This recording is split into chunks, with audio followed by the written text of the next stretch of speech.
السلام علیکم پیارے دوستو، آج ببونا کے بارے میں آپ سے اہم معلومات شیئر کرتا ہوں۔ اس ویڈیو کو آخر تک دیکھنا کیونکہ اس میں خاص چیزیں ببونا کے حوالے سے بتا رہا ہوں جو شاید آپ نے پہلے نہ سنی ہوں، اور کیونکہ ہم اکثر اوقات کامن صرف چند چیزوں کے بارے میں جانتے ہیں، ہمارا نالج یا انفارمیشن ستی ہوتی ہے، تو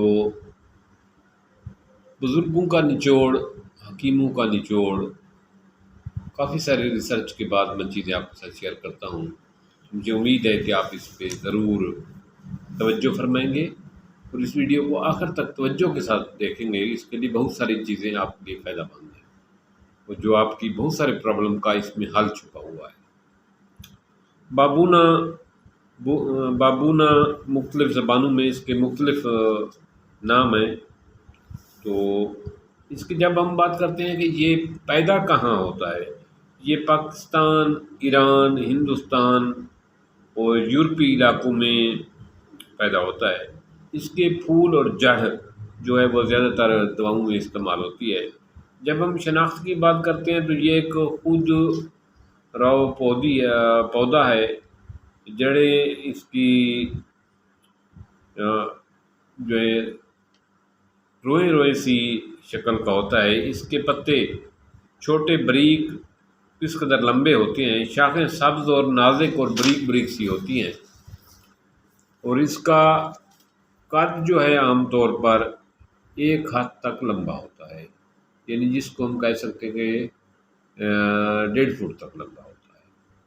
اس میں کثرت سے چھوٹی چھوٹی شاخیں ہوتی ہیں۔ اس کے پھولوں پر دوری جو ہے نا گرہ ہوتی ہے، گنڈیاں ہوتی ہیں۔ ہر گرہ کے گرد پھول ہوتے ہیں اور اس کے پھول سبز بھی ہوتے ہیں، سفید بھی ہوتے ہیں اور سرخ بھی ہوتے ہیں۔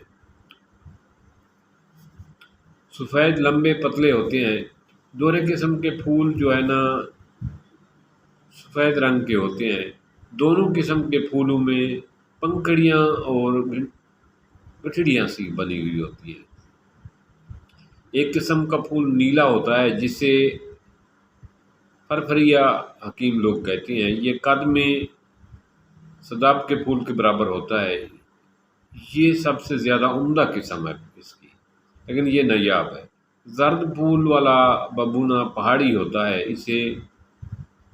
ان میں عمدہ وہ ہے جو چھوٹا اور خوشبودار ہوتا ہے، جس سے سیب کی سی خوشبو آتی ہے۔ اس کو سونگھیں تو ایسے محسوس ہوتا ہے جیسے سیب ہو۔ سفید پھول والا ببونا بڑی قسم کا ہوتا ہے، اسے کرکش کہتے ہیں۔ اس کے پھولوں کی بو اتنی تیز نہیں ہوتی، ذائقہ میں یہ پھیکا ہوتا ہے۔ اس قسم کا ببونا جو ہے نا وہ مصر کے علاقوں میں ملتا ہے۔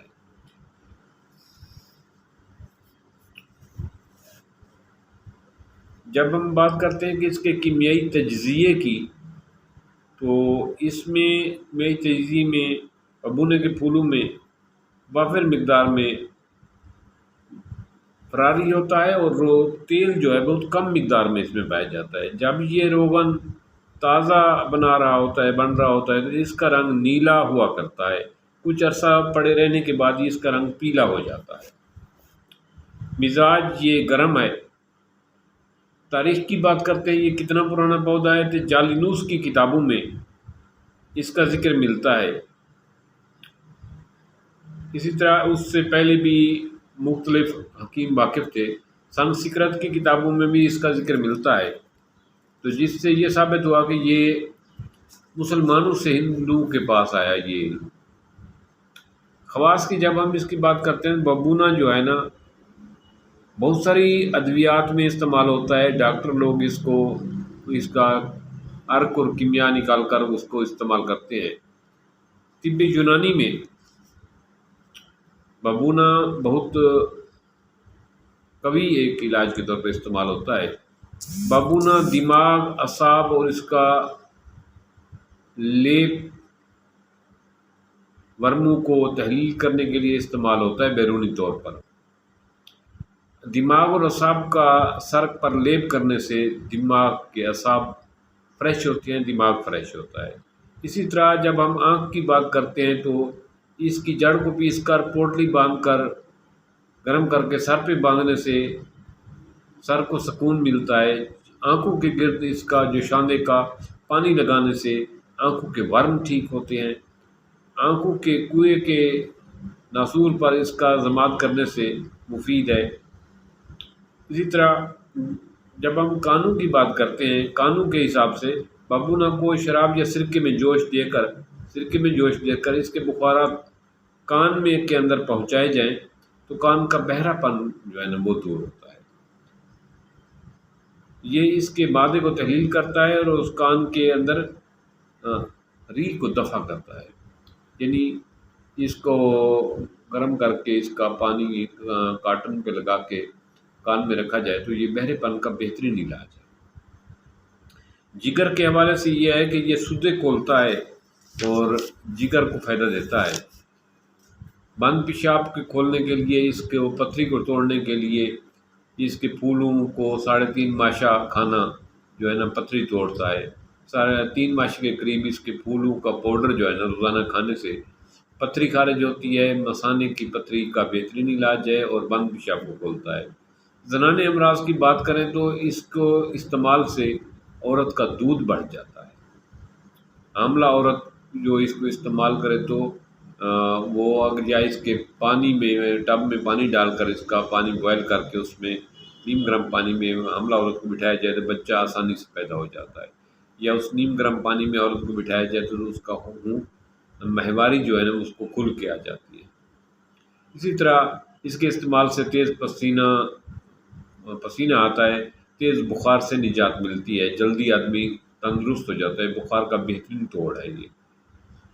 اس کے پتوں کو ورم والی جگہ پر باندھنا، ورم تحلیل ہوتا ہے، گلٹی تحلیل ہوتی ہے۔ اس کا جو شاندہ پینا بخار سے نجات ملتی ہے۔ جلدی امراض کے لیے اس کی پانی کو جوش دے کر اس کے پانی سے اس جگہ پر مساج کرنے سے جلدی خارش سے نجات ملتی ہے۔ سردی کی وجہ سے کسی عضو میں درد ہو رہا ہو تو ببونہ کو جو ہے نا کا پانی جو ہے نا اس جگہ پر مساج کرنے سے زیتون کے تیل کے ساتھ ملا کر وہ جگہ ٹھیک ہو جاتی ہے۔ ببونہ کو جوش دے کر اس کا پانی پینے سے یا اس کا پانی کے نہانے سے تھکاوٹ فوراً دور ہو جاتی ہے۔